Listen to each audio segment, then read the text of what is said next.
নমস্কার শ্রোতা বন্ধুরা, বেঙ্গলি অডিও স্টোরি মঞ্চে আপনাদের সকলকে স্বাগতম। আজকে আমি রাজশেখর বসু রচিত দাঁড় কাক গল্পটি পাঠ করে শোনাচ্ছি। শুরু করছি গল্প দাঁড় কাক। কাঞ্চন মজুমদার অনেককাল পরে তার বন্ধু সতীশ মিত্রের আড্ডায় এসেছে। তাকে দেখে সকলে উৎসুক হয়ে নানা রকম সম্ভাষণ করতে লাগলো। আরে এসো এসো এসো, এতদিন কোথায় ডুব মেরেছিলে? হ্যাঁ, বিদেশে বেড়াতে গিয়েছিলে নাকি? ব্যারিস্টারিতে খুব রোজগার হচ্ছে বুঝি, তাই গরিবদের আর মনে পড়ছে না। প্রবীণ পিনাকি সর্বজ্ঞ বললেন, বেথা করলে না এখনো আইবুড়ো কার্তিকই হয়ে আছো? কাঞ্চন বলল, কই আর বিয়ে হলো সর্বজ্ঞ মশাই, পাত্রীই তো জুটছে না। উপেন দত্ত বলল, আমাদের মতন চুনোপুটি সকলেরই কোন কালে জুটে গেছে, শুধু তোমারই জোটে না কেন বলো তো?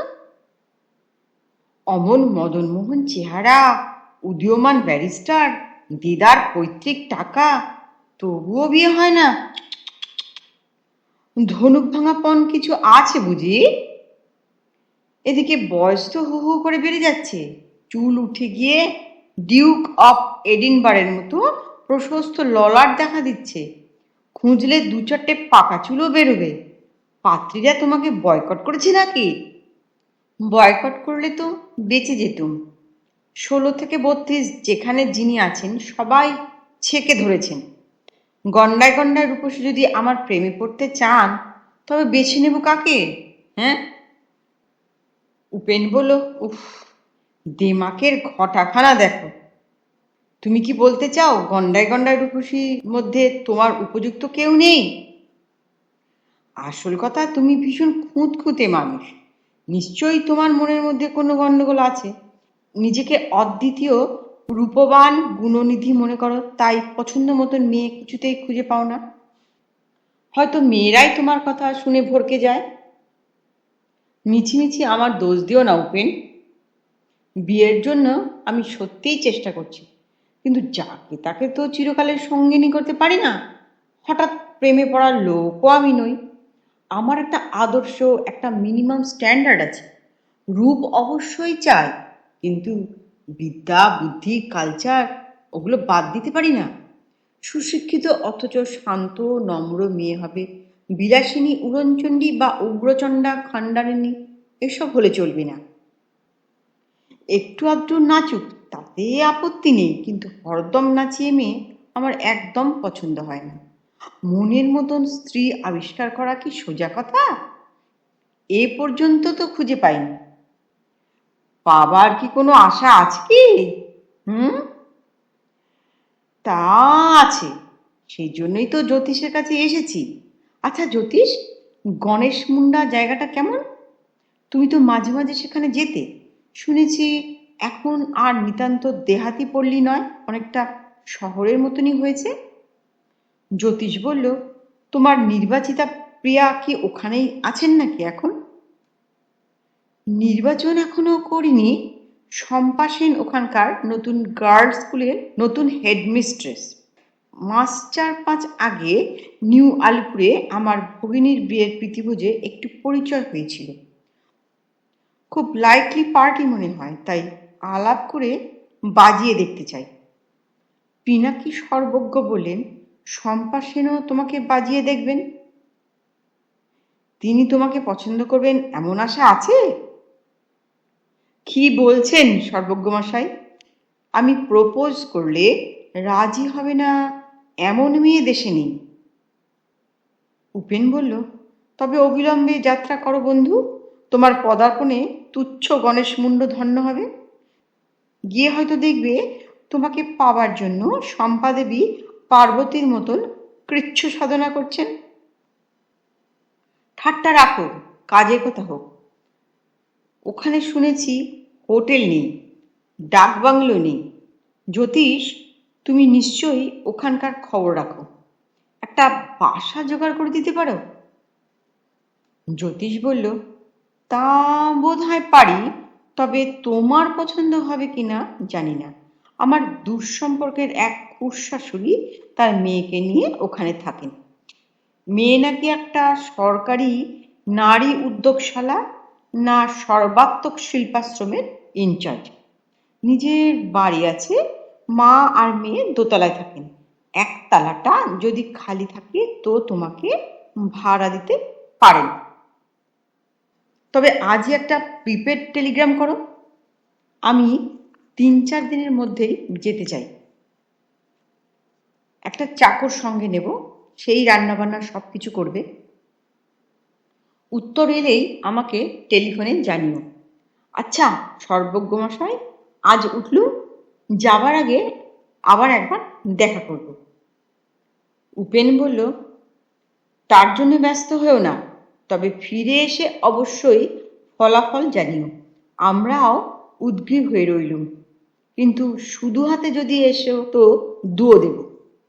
কাঞ্চন মজুমদার চলে যাবার পর পিনাকি সর্বজ্ঞ বলেন, ওর মতন দাম্ভিক লোকের বিয়ে কোনো কালেও হবে না, হলেও ভেঙে যাবে।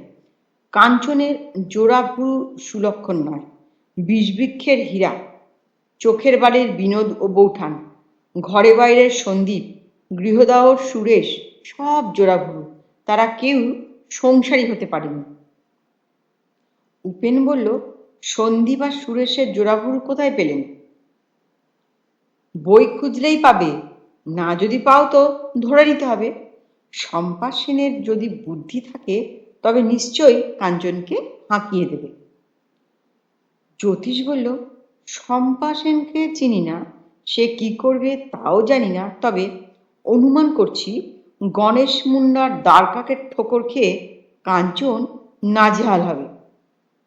উপেন প্রশ্ন করল, দ্বারকাকটি কে? সম্পর্কে আমার শালী, যে খুড়শাশুড়ির বাড়িতে কাঞ্চন উঠতে চায় তারই কন্যা, তারও জোড়াভুরু। আগে নাম ছিল শ্যামা, ম্যাট্রিক দেবার সময় নিজেই নাম বদলে তমিশ্রা করে। কালো আর শ্রীহীন, সেই জন্য লোকে আড়ালে তাকে দ্বারকাক বলে। উপেন বলল, তাহলে কাঞ্চন নাজেহাল হবে কেন? কোনো সুন্দরী মেয়েই এ পর্যন্ত তাকে বাঁধতে পারেনি। তোমার কুৎসিত শালীকে সে গ্রাহ্যই করবে না। এই দ্বারকাক তমিশ্রার হিস্ট্রি একটু শুনতে পাই না? অবশ্য তোমার যদি বলতে আপত্তি না থাকে। আপত্তি কিছুই নেই, ছেলেবেলায় বাপ মারা যান, অবস্থা ভালো, বিডন স্ট্রিটে একটা বাড়িও আছে, মায়ের সঙ্গে সেখানে থাকতো আর স্কটিশ চার্চে পড়াশোনা করত।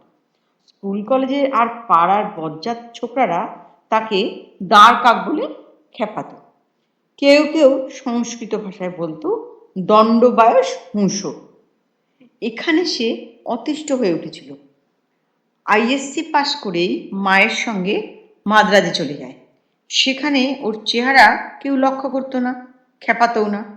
মাদ্রাজ থেকে বিএসসি আর এমএসসি পাশ করে তারপর তার পিতৃবন্ধু এক বিহারী মন্ত্রীর অনুগ্রহে গণেশ মুন্ডায় নারী উদ্যোগশালায় চাকরি পায়।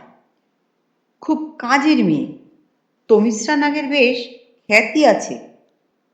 মিষ্টি গলা, চমৎকার গান গায়, সুন্দর বক্তৃতাও দেয়, কথাবার্তায় অতি ব্রিলিয়ান্ট। ওর দ্বারকা উপাধিটা ওখানেও পৌঁছেছে, হিন্দিতে হয়েছে কৌয়া দিদি। গুণগ্রাহী অ্যাডমায়ারাও 2-4 জন আছে, কিন্তু কেউ বেশি দূর এগুতে পারেনি। নিজের রূপ নেই বলে পুরুষযাত্রার ওপর ওর একটা আক্রোশ আছে, খোঁচা দিতে খুব ভালোবাসে। কাঞ্চনকে স্বাগত জানিয়ে তমিশ্রা বলল, কোনো ভালো জায়গায় না গিয়ে এই তুচ্ছ গণেশ মুন্ডায় হাওয়া বদলাতে এলেন কেন? আমাদের এই বাড়ি অতি ছোট, আসবাবও সামান্য, অনেক অসুবিধা আপনাকে সইতে হবে। কাঞ্চন বলল, ঠিক হাওয়া বদলাতে নয়, একটু কাজে এসেছি। আমার অসুবিধা কিছুই হবে না, একটা রান্নার জায়গা আমার চাকরকে দেখিয়ে দেবেন, আর দয়া করে কিছু বাসন দেবেন। জ্যোতিষকে যে টেলিগ্রাম করেছিলেন তাতে তো ভাড়ার রেট জানাননি আপনি। জ্যোতিষবাবু আমাদের কুটুম্ব, আপনি তাঁর বন্ধু, অতএব আপনিও কুটুম্ব। ভাড়া নেব কেন? রান্নার ব্যবস্থাও আপনাকে করতে হবে না, আমাদের হেসেলেই খাবেন। অবশ্য বিলেতের রিটস কার্লটন বা দিল্লির অশোকা হোটেলের মতন সার্ভিস পাবেন না, সামান্য ভাত ডাল তরকারিতেই তুষ্ট হতে হবে। মাছ এখানে দুর্লভ, তবে চিকেন পাওয়া যায়। না না না না না, এ বড়ই অন্যায় হবে মিস নাগ। বাড়ি ভাড়া নেবেন না, আবার বিনা খরচে খাওয়াবেন, এ হতেই পারে না। তমিশ্রা স্মিত মুখে বলল, ও, বিনামূল্যে অতিথি হলে আপনার মর্যাদার হানি হবে, এই তো? বেশ তো, থাকা আর খাওয়ার জন্য রোজ 3 টাকা দেবেন। 3 টাকায় থাকা আর খাওয়ার খরচ কুলোয় না, আমার চাকরও তো আছে। আচ্ছা আচ্ছা, 5, 7, 10, যাতে আপনার সংকোচ দূর হয় তাই দেবেন। টাকা খরচ করে যদি তৃপ্তি পান, তাতে আমি বাধা দেব কেন? দেখুন, আমার মায়ের কোমরের ব্যথাটা বেড়েছে, নিচে নামতে পারবেন না, আপনি চা খেয়ে বিশ্রাম করে একবার ওপরে গিয়ে তার সঙ্গে দেখা করবেন, কেমন? অবশ্যই করব, অবশ্যই করব। আচ্ছা, আপনাদের এই গণেশ মুন্ডা দেখবার জিনিস কি কি আছে? লালকেল্লা নেই, তাজমহলও নেই, কাঞ্চনজঙ্ঘাও নেই। মাইল 2 দূরে একটা ঝর্ণা আছে, ঝম্পাঝোরা। কাছাকাছি একটি পাহাড় আছে। 50 বছর আগে বিপ্লবীরা সেখানে বোমার ট্রায়াল দিত। তাদের দলের একটি ছেলে তাতেই মারা যায়। তার কঙ্কাল নাকি এখনো একটা গভীর খাদের নিচেই দেখা যায়। ওই যে মাঠ দেখছেন, ওখানে প্রতি সোমবারে একটা হাট বসে। তাতে ময়ূর, হরিণ, ভাল্লুকের বাচ্চা থেকে মধু, মোম, ধামা চুবড়ি পর্যন্ত কিনতে পারবেন। আর আপনার নিজের কীর্তি, মহিলা উদ্যোগশালা নাকি, তাও তো দেখতে হবে। গাড়িটা আনতে পারেননি, হেঁটেই সব দেখব। আপনি সঙ্গে থেকে দেখাবেন তো? হ্যাঁ, দেখাবো বই কি। আপনার মতন সম্ভ্রান্ত পর্যটক এখানে কজন আসে? বিকেলবেলায় আমার সুবিধে, সকাল দুপুরে কাজ থাকে। যেদিন বলবেন সঙ্গে নিয়ে যাব। 3 রকম লোক ডায়েরি লেখে, কর্মবীর, ভাবুক আর হামবড়া। কাঞ্চনের সে অভ্যাস আছে। রাত্রে শোবার আগে ডায়েরিতে লিখল, পুয়োর তমিশ্রা নাগ, তোমার জন্য আমি রিয়েলি সরি। যেরকম সতৃষ্ণ নয়নে আমাকে দেখছিলে, তাতে বুঝেছি তুমি সরাহত হয়েছ। কথাবার্তায় মনে হয় তুমি অসাধারণ বুদ্ধিমতী। দেখতে বিশ্রী হলেও তোমার একটা চার্ম আছে, তা অস্বীকার করতে পারি না। কিন্তু আমার কাছে তোমার কোনো চান্সই নেই। এই সোজা কথাটা তোমার অবিলম্বে বোঝা দরকার, নয়তো বৃথা কষ্ট পাবে। কালই আমি তোমাকে ইঙ্গিতে সেটা জানিয়ে দেব। পরদিন সকালে কাঞ্চন বলল, আপনাকে এখনই বুঝি কাজে যেতে হবে? যদি সুবিধা হয় তো বিকেলে আমার সঙ্গে বেরুবেন? এখন আমি একটু একাই ঘুরে আসি। আচ্ছা, শম্পা সেনকে চেনেন? গার্লস স্কুলের হেডমিস্ট্রেস। তমিশ্রা বলল, খুব চিনি, চমৎকার মেয়ে। আপনার সঙ্গে আলাপ আছে? কিছু আছে। যখন এসেছি তখন একবার দেখা করে আসা যাক। বেশ সুন্দরী নয়? আর চার্মিংও। শুনেছি এখনো হার্ট হোল আছে, জড়িয়ে পড়েনি। হ্যাঁ, রূপে গুণে খাসা মেয়ে। ভালো করে আলাপ করে ফেলুন, ঠকবেন না। স্কুলের কাছেই একটা ছোট্ট বাড়িতে শম্পা বাস করে। কাঞ্চন সেখানে গিয়ে তাকে বলল, গুড মর্নিং মিস সেন, চিনতে পারেন? আমি কাঞ্চন মজুমদার। সেই যে নিউ আলিপুরে আমার ভগ্নিপতি রাঘব দত্তের বাড়িতে আপনার সঙ্গে আলাপ হয়েছিল, মনে আছে তো? শম্পা বলল, হুম, মনে আছে বই কি। তা আপনি হঠাৎ এদেশে এলেন যে? এখন তো চেঞ্জের সময় নয়। এখানে একটু দরকার এসেছি। ভাবলুম যখন এসেই পড়েছি, তখন আপনার সঙ্গে দেখা না করাটা অন্যায় হবে। মনে আছে সেদিন আমাদের তর্ক হচ্ছিল, গেটে বড় না রবীন্দ্রনাথ বড়। আমি বলেছিলাম গেটের কাছে রবীন্দ্রনাথ দাঁড়াতে পারেন না। আপনি তা মানেননি। ডিনারের ঘন্টা পড়ায় আমাদের তর্ক সেদিন শেষ হয়নি। ও, এখানে তার জের টানতে চান নাকি? তর্ক আমি ভালোবাসি না। আপনার বিশ্বাস আপনার থাকুক, আমারটা আমার থাকুক। তাতে গেট কি রবীন্দ্রনাথের ক্ষতি বৃদ্ধি হবে না। আচ্ছা, তর্ক থাকুক। আমি এখানে নতুন এসেছি, দ্রষ্টব্য যা আছে সব দেখতে চাই। আপনি আমার গাইড হন। এখানে দেখবার বিশেষ কিছুই নেই। আপনি উঠেছেন কোথায়? তমিশ্রী নাককে চেনেন? তাদেরই বাড়িতে আছি। তমিশ্রাকে খুব চিনি, সেই তো আপনাকে দেখাতে পারবে। আমার চাইতে ঢের বেশি দিন এখানে বাস করছি, সব খবরও রাখে। আমার সময় খুব কম, বেলা 10টার সময় স্কুলে যেতে হয়। সকালের দিকে ঘন্টাখানিক সময় হবে না? আচ্ছা, চেষ্টা করব, কিন্তু সব দিন আপনার সঙ্গে যেতে পারবো না। কাল সকালে আসতে পারেন। আরও কিছুক্ষণ থেকে কাঞ্চন চলে গেল।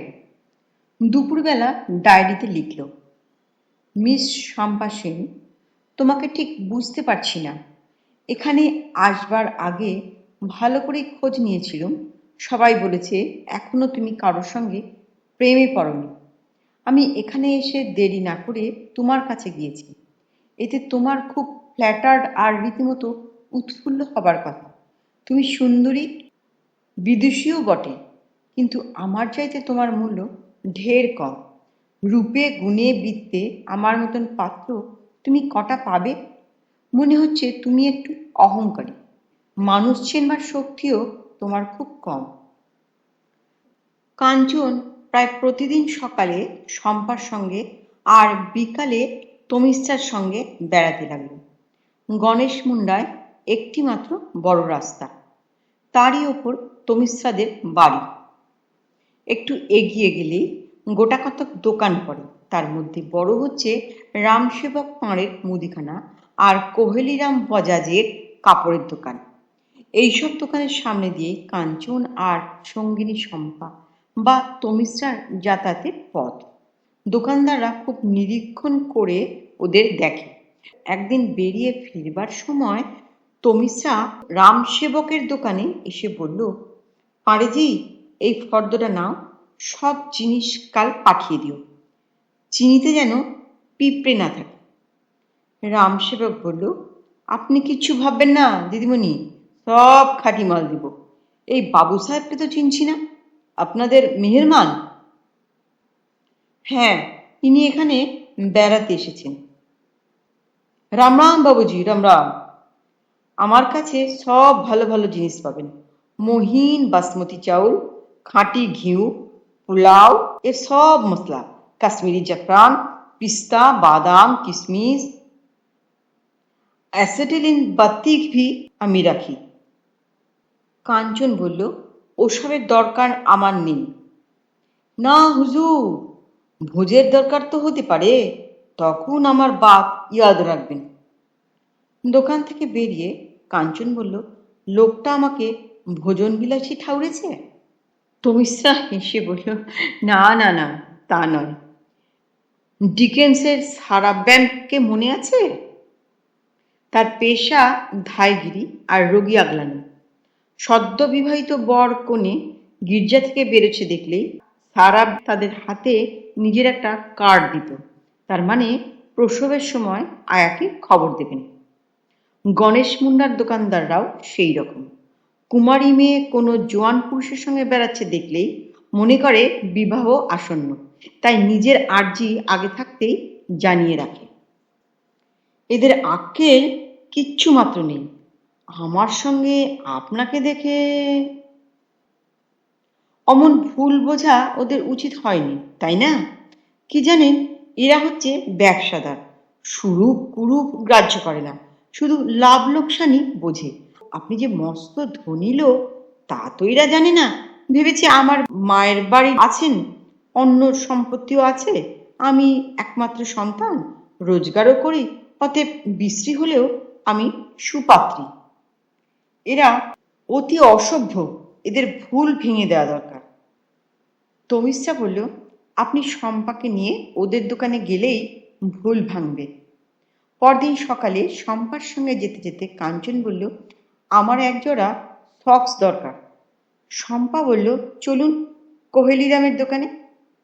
কোহেলিরাম সসম্ভ্রমে বলল, নমস্তে বাবু সাহেব, আসেন আসেন সেন মিসি বাবা। মুঝে চাহি নাইলন, সিল্ক, পশমি, সুতি। কাঞ্চন বলল, 10 ইঞ্চি গ্রে উলেন একজোড়া দাও। মোজা দিয়ে কোহেলিরাম বলল, যা দরকার হবে সব এখানে পাবেন হুজুর। হাওয়াই বুশশার্ট আছে, লিবার্টি আছে, ট্রাউজার ভি আছে, জর্জেট ভয়েল নাইলন শাড়ি ভি আছে, বেনারসি ভি আমি রাখি, ভেলভেট সার্টিন কিংখাব ভি, ভালো ভালো বিলাতি এসেন্স ভি রাখি, দেখবেন হুজুর। দোকান থেকে বেরিয়ে কাঞ্চন সহাস্যে বলল, বরকনের পোশাক সবই আছে, এরা একেবারেই স্থির করে ফেলেছে দেখছি। বিকেলে কাঞ্চনের সঙ্গে তমিশ্রা রামসেবকের দোকানে এক বান্ডিল বাতি কিনল।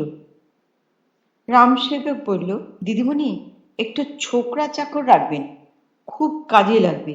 আপনার বাজার করবে, চা বানাবে, বিছানা করবে, বাবু সাহেবের জুতি ভি ব্রুশ করবে। দরমাও বহুত কম, 10 টাকা দিবেন, আমি ওর জামিন থাকবো। এই মুন্নালাল, ইধারা। তমিশ্রার একটা চাকরের দরকার ছিল। মুন্নালালকে পেয়ে খুশি হল। বয়স আন্দাজ 16, খুব চালাক আর কাজের লোক। রাত্রে কাঞ্চন তার ডায়েরিতে লিখল, শম্পা, তোমার কি উচ্চাশা নেই? নিজের ভালো মন্দ বোঝবারও শক্তি নেই? আমাকে তো কদিন ধরে দেখলে, কিন্তু তোমার তরফে কোনো সাড়া পাচ্ছি না কেন? তমিশ্রা তো আমাকে খুশি করবার জন্য উঠে পড়ে লেগেছে। যাই হোক, আর 2 দিন দেখে তোমার সঙ্গে একটা বোঝাপড়া করব। 3 দিন পরে বিকেলে তমিশ্রা চায়ের ট্রে আনলো। দেখে কাঞ্চন বলল, আপনি আনলেন কেন? মুন্নালাল কোথায়? তমিশ্রা সহাস্যে বলল, সে শম্পার বাড়ি বদলি হয়েছে। আপনিই তাকে পাঠিয়েছেন? আমি নয়, তার আসল মনিব রামসেবক পাড়ে সেই মুন্নাকে ট্রান্সফার করেছে।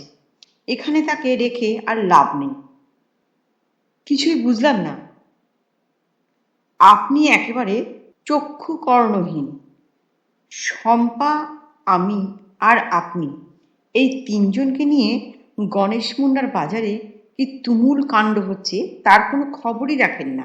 শুনুন, মুন্নালাল হচ্ছে রামসেবকের স্পাই, গুপ্তচর। ওর ডিউটি ছিল আপনার আর আমার প্রেম কতটা অগ্রসর হচ্ছে তার দৈনিক রিপোর্ট দেওয়া।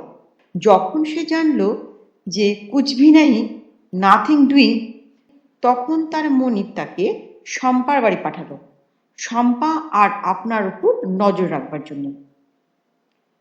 কাঞ্চন বলল, কিন্তু তাতে ওদের লাভ কি?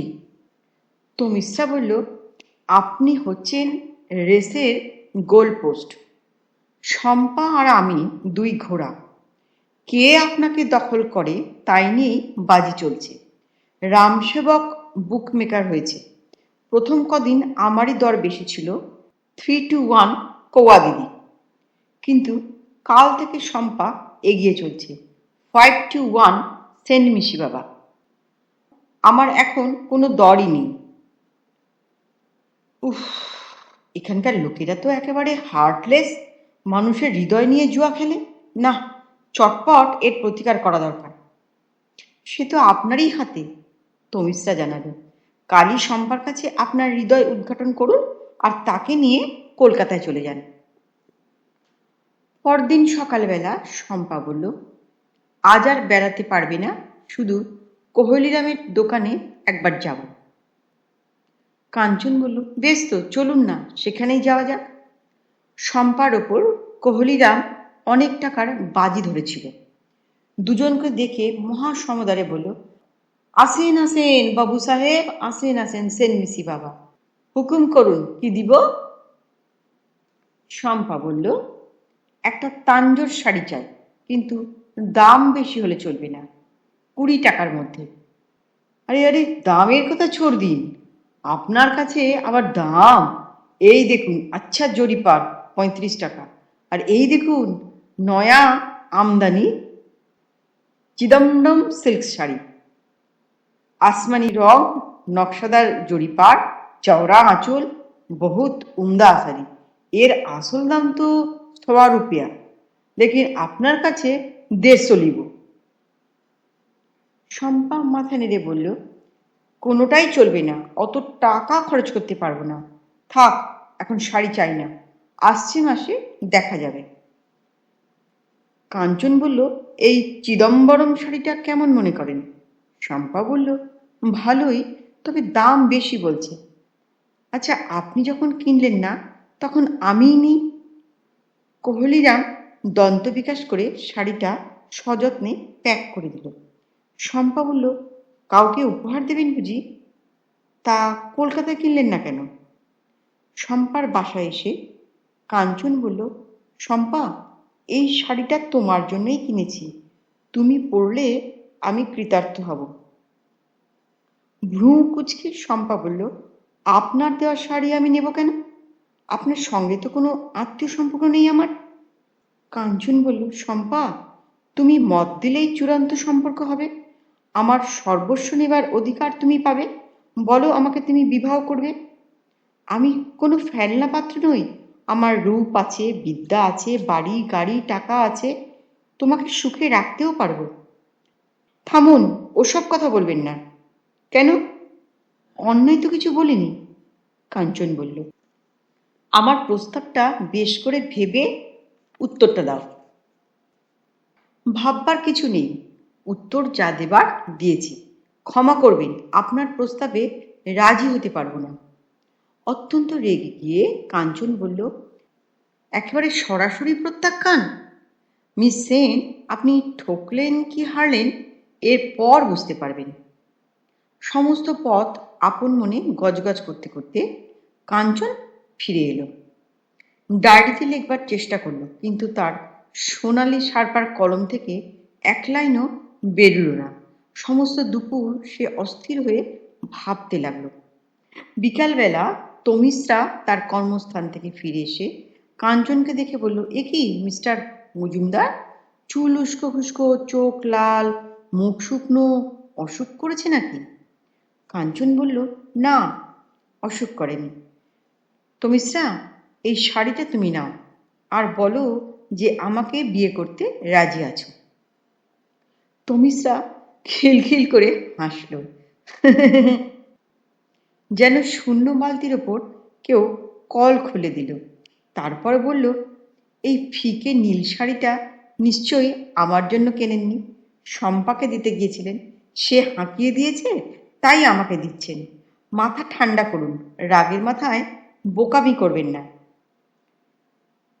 কাঞ্চন বলল, তমিশ্রা, আমি কলকাতায় ফিরে গিয়ে মুখ দেখাবো কি করে? বন্ধুদের কি বলবো? তারা যে সবাই দুয়ো দেবে। তুমি আমাকে বাঁচাও, বিয়েতে মত দাও, আমি যেন সবাইকে বলতে পারি রূপ আমি গ্রাহ্য করি না, শুধু গুণ দেখেই বিয়ে করেছি। আপনি যদি অন্ধ হতেন তাহলে না হয় রাজি হতুন, কিন্তু চোখ থাকতে কতদিন আপনি দ্বারকাকে সইতে পারবেন? শম্পা আর আমি ছাড়া কি মেয়ে নেই? যা বলছি শুনুন, কাল সকালে ট্রেনে কলকাতায় ফিরে যান। আপনি হিসেবি লোক, প্রেমে পড়ে বিয়ে করা আপনার কাজ নয়। সেকেলে পদ্ধতি আপনার পক্ষে ভালো। ঘটক লাগিয়ে পাত্রী স্থির করুন, বেশি যাচাই করবেন না। তবে হ্যাঁ, একটু বোকাশোকা মেয়ে হলেই ভালো হয়, অন্তত আপনার চাইতে একটু বেশি বোকা। তবে আপনাকে বরদাস্ত করা তার পক্ষে সহজ হবে, বুঝলেন? নমস্কার। গল্পটি কেমন লাগলো? গল্পটি ভালো লাগলে দয়া করে একটা লাইক করতে ভুলবেন না। আর আপনাদের যদি কোনো মতামত থাকে তাহলে কমেন্ট বক্সে লিখে জানাবেন।